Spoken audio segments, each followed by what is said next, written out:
Sugar 300 ആയാലും 400 ആയാലും അതുപോലെ തന്നെ ഇൻസുലിൻ 15 to 20 യൂണിറ്റ് എടുക്കുന്നവർ, 2 നേരം മരുന്ന് കഴിക്കുന്നവർക്ക് ഒക്കെ ഡയബറ്റീസ് റിവേഴ്സ് ചെയ്ത് കൊണ്ടുവരാൻ കഴിയുന്ന കാര്യങ്ങളാണ് ഇന്നത്തെ വീഡിയോയിലൂടെ നമ്മൾ ഡിസ്കസ് ചെയ്യുന്നത്. ഞാൻ ഡോക്ടർ ആമിന, QNB ഹെൽത്ത് കെയറിലെ മെഡിക്കൽ ഓഫീസറാണ്.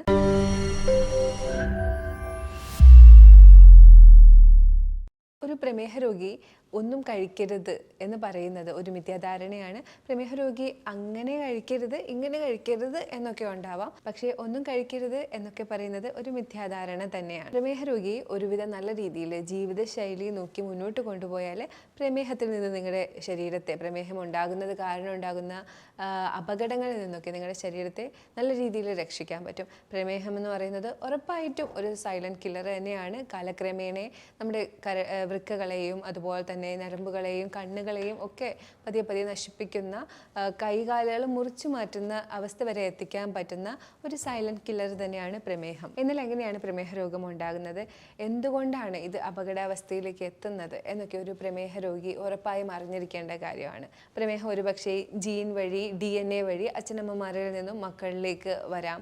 അല്ലെങ്കിൽ നമ്മൾ ക്രമാതീതമായിട്ട് കാർബോഹൈഡ്രേറ്റ് ഒരുപാട് ഉപയോഗിക്കുന്ന നമ്മുടെ ഭക്ഷണക്രമങ്ങളും ജീവിതത്തിൽ വ്യായാമങ്ങൾ കുറവുള്ളതും അൺഹെൽത്തി ആയിട്ടുള്ള ലൈഫ് സ്റ്റൈലും ഒക്കെ കാരണം നമുക്ക് ഡയബറ്റീസ് അഥവാ പ്രമേഹം വരാം. നമ്മൾ കഴിച്ചുകൊണ്ടിരിക്കുന്ന മെഡിസിൻ അതിൻ്റെയൊക്കെ പരിണിത ഫലമായിട്ട് ആഫ്റ്റർ എഫക്റ്റ് ആയിട്ട് വരാം. ചില സർജറിയൊക്കെ കഴിഞ്ഞതിന് ശേഷം ഡയബറ്റീസ് വരാറുണ്ട്. അപ്പോൾ അങ്ങനെയും ഡയബറ്റീസ് വരാം. ശരീരത്തിൽ ക്രമാതീതമായി കാർബോഹൈഡ്രേറ്റ്, അത് റിഫൈൻഡ് കാർബോഹൈഡ്രേറ്റിൻ്റെ അളവ് കൂടി ശരീരം നമ്മൾ സ്റ്റോർ ചെയ്ത് വെച്ച് മടുത്ത് വരുമ്പോൾ ഇൻസുലിൻ റെസിസ്റ്റൻസിലേക്ക് എത്തും. അതായത് ഈ ഗ്ലൂക്കോസിനെ ശേഖരിച്ച് വെക്കാനുള്ള കീ ആയിട്ടുള്ള ഇൻസുലിന് ഡാമേജ് വന്നിട്ട് അതിന് കഴിയാതെ വരുന്ന അവസ്ഥ വരാം. അങ്ങനെ ഇൻസുലിൻ റെസിസ്റ്റൻസ് കാരണവും നമുക്ക് ഡയബറ്റീസ് വേഴ്സ് ആയിക്കൊണ്ടിരിക്കാം. മേലിൽ പറഞ്ഞ കാര്യങ്ങളൊക്കെ നമ്മുടെ ആഗ്നേയഗ്രന്ഥിയിലാണ് നമ്മുടെ ഡയബറ്റീസ് എന്ന് പറയുന്ന പ്രമേഹം ഉണ്ടാവാൻ കാരണമാകുന്ന ഹോർമോൺസിൻ്റെ തകരാറും കാര്യങ്ങളൊക്കെ വരുന്നത് ആഗ്നേയഗ്രന്ഥി അഥവാ പാൻക്രിയാസിൻ്റെ പ്രവർത്തനങ്ങളുടെ മിസ്റ്റേക്ക് കാരണം തന്നെയാണ്. അപ്പോൾ ഞാൻ മേളിൽ പറഞ്ഞ കാരണങ്ങളൊക്കെ കാരണം ഇൻസുലിനും ഗ്ലൂക്കഗോണും, അതായത് നമ്മുടെ പ്രമേഹത്തിന് കൺട്രോൾ ചെയ്യുന്ന, അതായത് നമ്മുടെ ഗ്ലൂക്കോസിൻ്റെ മെറ്റബോളിസത്തിനെ കൺട്രോൾ ചെയ്യുന്ന ഹോർമോൺസിന് വ്യതിയാനം വരുന്നത് കാരണം ഡയബറ്റീസിലേക്കും പ്രമേഹത്തിലേക്ക് എത്തുന്നു. പ്രമേഹ രോഗികൾ എപ്പോഴും ബിഗിനിങ്ങിൽ അവർക്ക് പ്രമേഹമുണ്ടെന്ന് അറിയുന്ന കുറച്ച് ലക്ഷണങ്ങളാണ്. ഒന്നവർക്ക് എപ്പോഴും വെള്ളം ദാഹിക്കുക, ഒത്തിരി വെള്ളം ദാഹിക്കും. അതുപോലെ തന്നെ വിശപ്പ്, കൂടുതൽ വിശക്കും. വിശന്ന് കഴിഞ്ഞാൽ അവർ വിറയ്ക്കാൻ തുടങ്ങും. അതുപോലെ തന്നെ രാത്രി കാലങ്ങളിലൊക്കെ യൂറിനേറ്റ് ചെയ്യാനായിട്ട് ഒരുപാട് തവണ എഴുന്നേൽക്കുന്നതായിട്ട് ശ്രദ്ധിക്കപ്പെടും. പകലും പോകുന്നുണ്ടാവും, പക്ഷേ രാത്രിയിലാണ് നമ്മളത് ശ്രദ്ധിക്കുന്നത്. പിന്നെ ചില മുറിവുകൾ വന്നു കഴിഞ്ഞാൽ ഉണങ്ങാതെ ഇരിക്കുക. അതുപോലെ തന്നെ ശരീരത്തിൽ പരുക്കൾ ഉണ്ടാവുക, അതായത് പസ് ഫിൽഡ് ആയിട്ടുള്ള ചെറിയ ചെറിയ കുരുക്കൾ ഉണ്ടായി വരുന്നതും ഒക്കെ പ്രമേഹ രോഗികൾക്ക് ബിഗിനിങ്ങിൽ കാണിക്കുന്ന ലക്ഷണമാണ്. അപ്പം ഞാൻ ഈ മുകളിൽ പറഞ്ഞ ലക്ഷണങ്ങളൊക്കെ അസഹനീയമായി മാറുമ്പോൾ, നമുക്ക് ഒട്ടും താങ്ങാൻ പറ്റാത്തൊരു സിറ്റുവേഷൻ വരുമ്പോൾ നമ്മൾ ഉറപ്പായിട്ടും ഒരു ഡോക്ടറിൻ്റെ അടുത്ത് പോവും. മിക്കയുള്ളവർക്കും ഇത് പ്രമേഹത്തിൻ്റെ അടയാളമാണെന്ന് മനസ്സിലാവുകയും ചെയ്യും.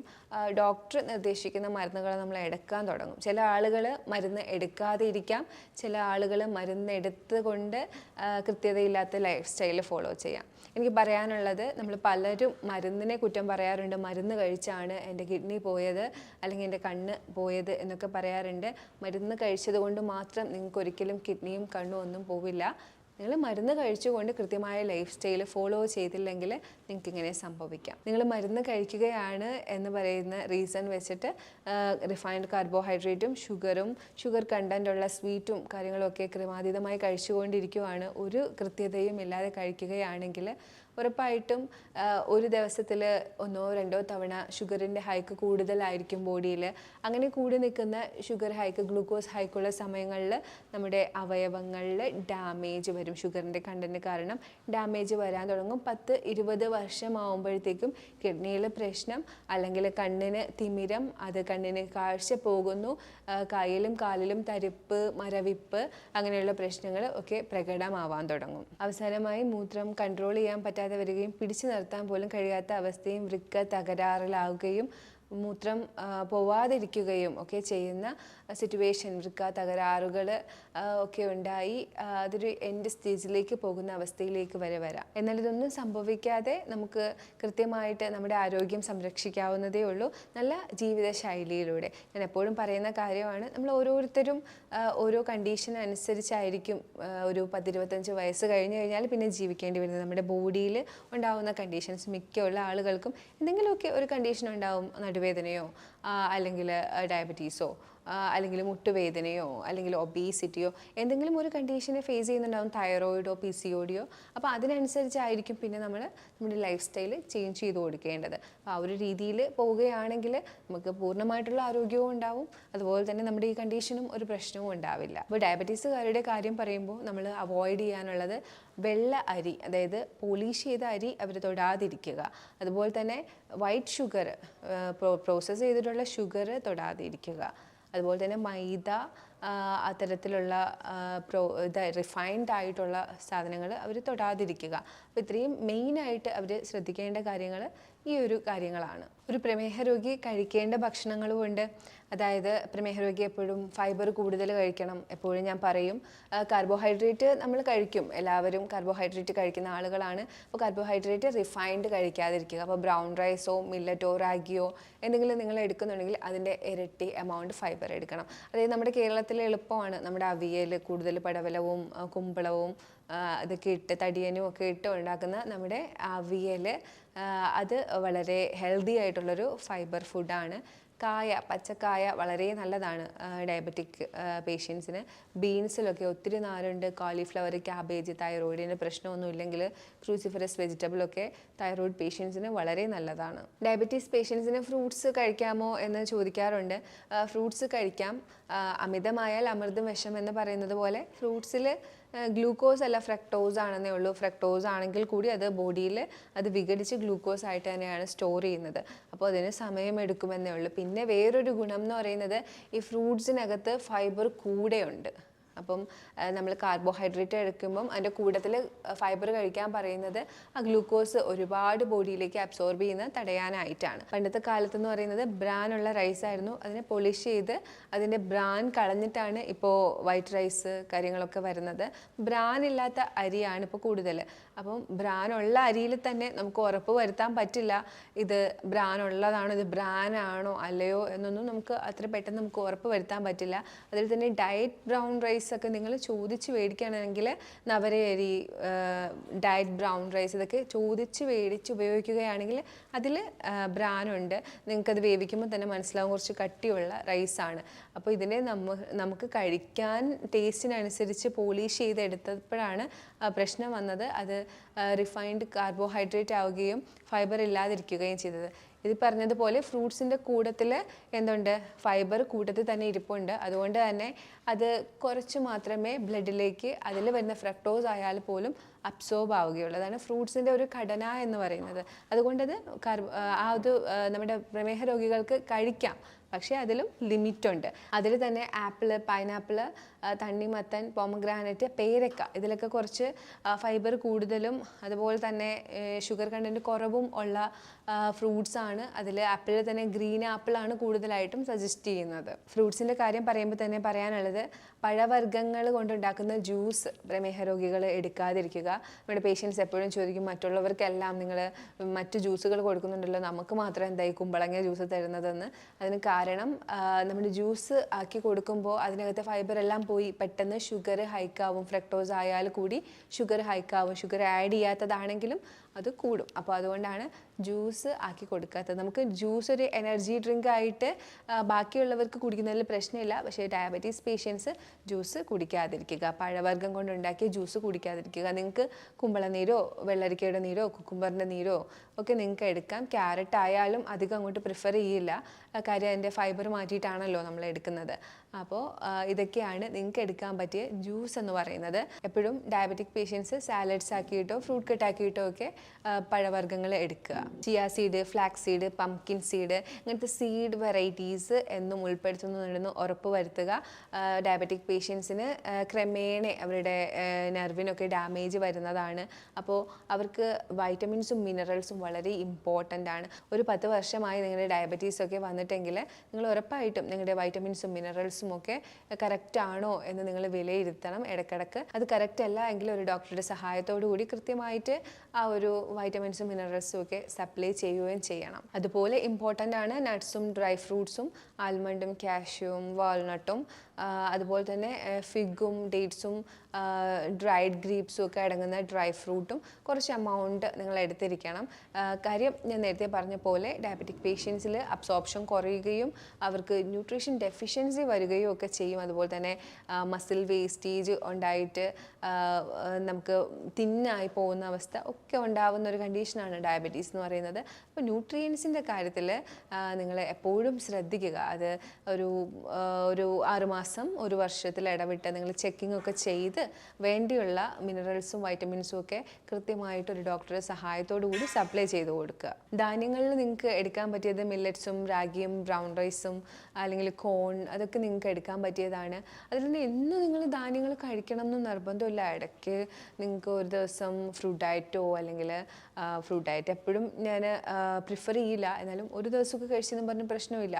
അതുപോലെ തന്നെ റോസ് സാലഡ്, ബോയിൽഡ് വെജിറ്റബിളിൻ്റെ ഡയറ്റൊക്കെ ഇടയ്ക്ക് മാറി മാറി നിങ്ങൾക്ക് എടുത്തു കൊടുക്കാം. എപ്പോഴും ഞാൻ മില്ലറ്റിൻ്റെ കാര്യം പറയുമ്പോൾ പറയാറുണ്ട്, മില്ലറ്റ് സ്ഥിരം കഴിച്ചുകൊണ്ടിരിക്കരുത്, മില്ലറ്റ് ഇടയ്ക്ക് ഒക്കെ കഴിക്കുക എന്നുള്ളതാണ്. ഒരു ആൾട്ടർനേറ്റീവായിട്ട് കഴിക്കുക. മില്ലറ്റ് കൂടുതലായിട്ടും നമ്മുടെ ന്യൂട്രീഷൻ ഡെഫിഷ്യൻസി ഒക്കെ ഉണ്ടാവും. മില്ലറ്റ് മാത്രം കഴിക്കുകയാണെങ്കിൽ അതിൽ ഇൻസോലബിൾ ഫൈബർ കൂടുതലാണ്. അതുകൊണ്ട് തന്നെ ചിലപ്പോൾ ഡെഫിഷ്യൻസീസ് ഉണ്ടാവും. ഹീറ്റ് കൂടുന്ന പ്രശ്നങ്ങളൊക്കെ മില്ലറ്റ് മാത്രം കഴിക്കുന്നവർക്കുണ്ടാവും. അപ്പോൾ അത് ശ്രദ്ധിക്കുക. രാവിലെ എഴുന്നേറ്റ ഉടനെ ചായ കുടിക്കുന്നത് നമ്മുടെയൊക്കെ ഒരു ശീലമാണ്. ചായ കുടിച്ചാലേ ടോയ്ലറ്റിൽ പോകുള്ളൂ, എന്തെങ്കിലും ചെയ്യാൻ പറ്റുള്ളൂ, മോട്ടീവ് കിട്ടുള്ളൂ എന്നുള്ളതൊക്കെ ഒരു ശീലമാണ്. എപ്പോഴും രാവിലെ വെറും വയറ്റിൽ കുടിക്കാൻ പറ്റിയത് പച്ചക്കറിയിൽ നിന്ന് എടുക്കുന്ന ഒരു ജ്യൂസായിരിക്കും, ആൽക്കലിക് ജ്യൂസ്. അതിപ്പോൾ കുമ്പളത്തുനിന്നോ അല്ലെങ്കിൽ കുക്കുംബറിന്നോ നിങ്ങൾക്ക് ജ്യൂസ് എടുക്കാം. പ്രമേഹത്തിന് പ്രത്യേകമായിട്ടുള്ള ഹെർബൽ ടീകളാണ് ഉലുവ തിളപ്പിച്ച് എടുക്കുന്ന വെള്ളം, അതൊരു ഹെർബൽ ടീ ആണ്. അതുപോലെ തന്നെ നിങ്ങൾക്ക് ശംഖുപുഷ്പം തിളപ്പിച്ച് എടുക്കുന്ന വെള്ളം, അതൊരു ഹെർബൽ ടീ ആയിട്ട് ഉപയോഗിക്കാം.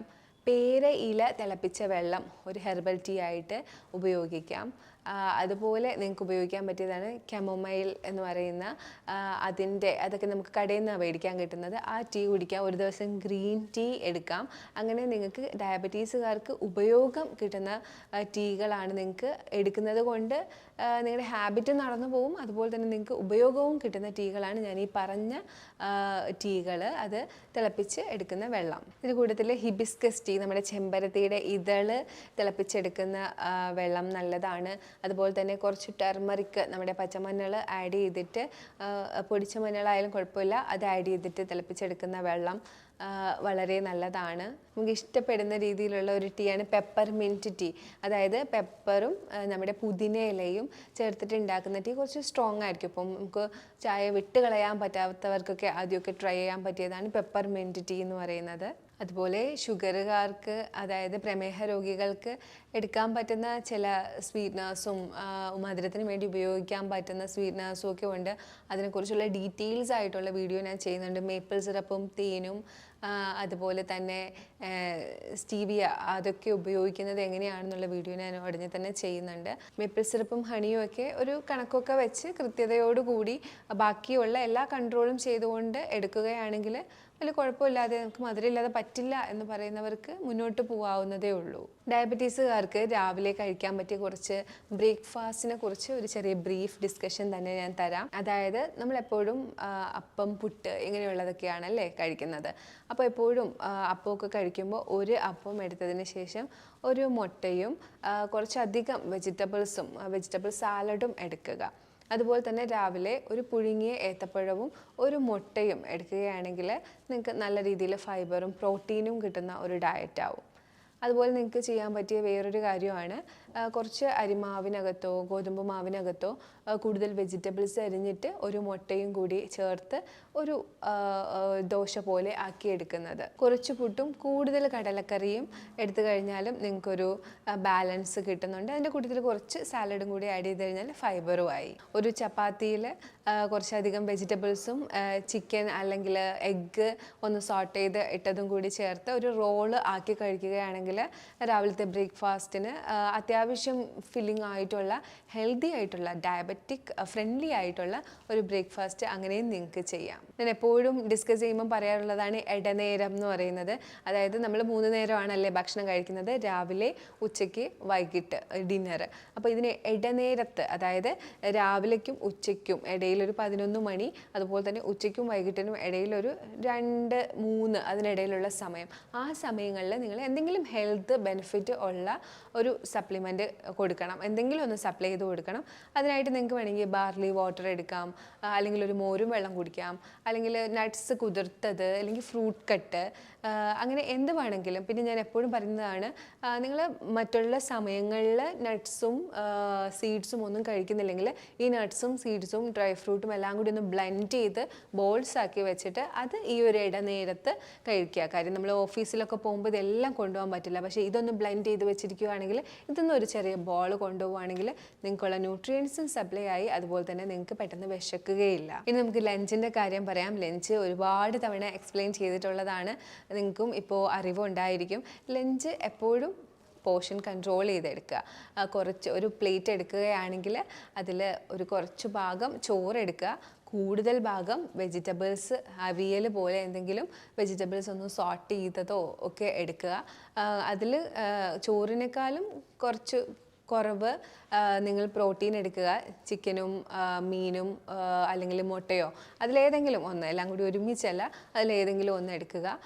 പിന്നെ കുറച്ച് ഫൈബർ ഓൾറെഡി എടുത്തു, കുറച്ച് ഫാറ്റിന് വേണ്ടി നിങ്ങൾക്ക് കേർഡോ അങ്ങനെ എന്തെങ്കിലും എടുക്കാം. ഡയബറ്റീസുകാർ വൈകിട്ട് ജോലിയൊക്കെ കഴിഞ്ഞ് വന്നിട്ട്, അല്ലെങ്കിൽ വീട്ടിലിരിക്കുന്നവരാണെങ്കിൽ വീട്ടിലിരിക്കുന്ന സമയത്ത് വൈകുന്നേരം നമ്മൾ ചായ കുടിക്കുന്ന സമയത്ത് എന്താണ് കഴിക്കേണ്ടത്? ഒരു ഹെർബൽ ടീ നിങ്ങൾക്ക് ഓപ്റ്റ് ചെയ്യാം, രാവിലെ പറഞ്ഞതിലുള്ള ഏതെങ്കിലും ഒരു ഹെർബൽ ടീ. അതിന് കൂട്ടത്തിൽ നിങ്ങൾക്ക് നട്ട്സോ സീഡ്സോ എടുക്കാം. നിങ്ങൾ ബ്ലെൻഡ് ചെയ്ത് ബോൾസ് ആക്കി യൂസ് ചെയ്യുന്നുണ്ടെങ്കിൽ വീണ്ടും എടുക്കേണ്ട കാര്യമില്ല. അതിനകത്ത് കുറവ് ക്വാണ്ടിറ്റി ആണെങ്കിൽ ഉറപ്പായിട്ടും നിങ്ങൾക്ക് കുറച്ച് സീഡ്സ് എടുത്ത് കഴിക്കാവുന്നതാണ്. അതുപോലെ തന്നെ പയർ പുഴുങ്ങിയത്, കടല പുഴുങ്ങിയത്, മുട്ട പുഴുങ്ങിയത്, അങ്ങനെ പ്രോട്ടീൻ ബേസ്ഡ് ആയിട്ടുള്ള എന്തെങ്കിലുമൊക്കെ ഒരു ഹെൽത്തി സ്നാക്കിങ് നിങ്ങൾക്ക് ചെയ്യാം. അല്ലെങ്കിൽ നിങ്ങൾക്ക് ഈ പുഴുക്കുകളൊക്കെ ഉണ്ടല്ലോ, അതിൽ തന്നെ മധുരക്കിഴങ്ങൊക്കെ ഡയബറ്റീസുകാർക്ക് വളരെ നല്ലതാണ്.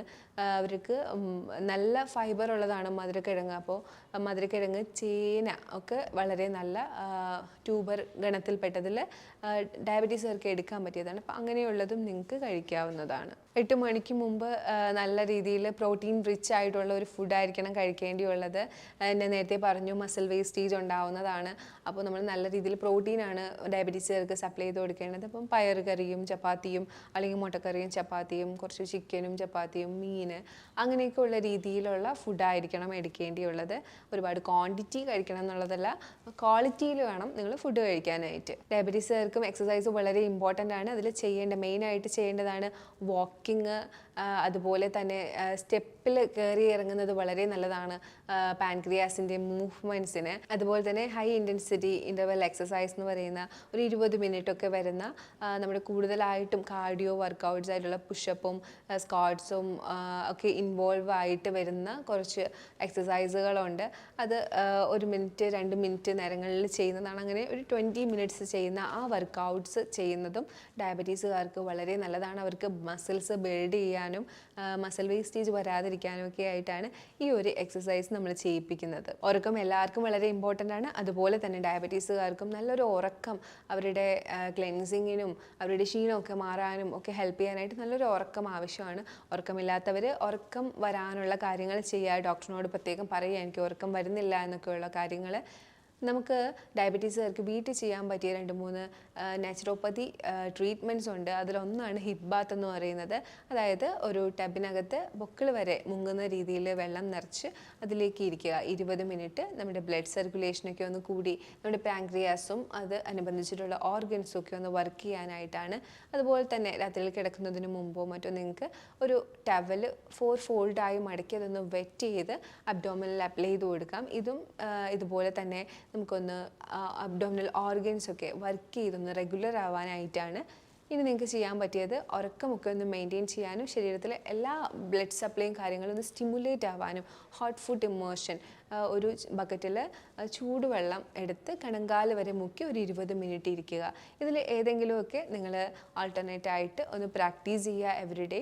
അതിൻ്റെ കൂട്ടത്തിൽ നിങ്ങൾ ഈ ഡയറ്റും കാര്യങ്ങളും എല്ലാം ചെയ്തു പോവുകയാണെങ്കിൽ ഉറപ്പായിട്ടും ഒരു ഡയബറ്റീസ് പേഷ്യൻറ്റിന് നമ്മുടെ ഡയബറ്റീസ് റിവേഴ്സ് ചെയ്ത് 300-നും 400-നും ഒക്കെ റിവേഴ്സ് ചെയ്യാനും അതുപോലെ തന്നെ ഇൻസുലിൻ നിർത്താനും പറ്റും.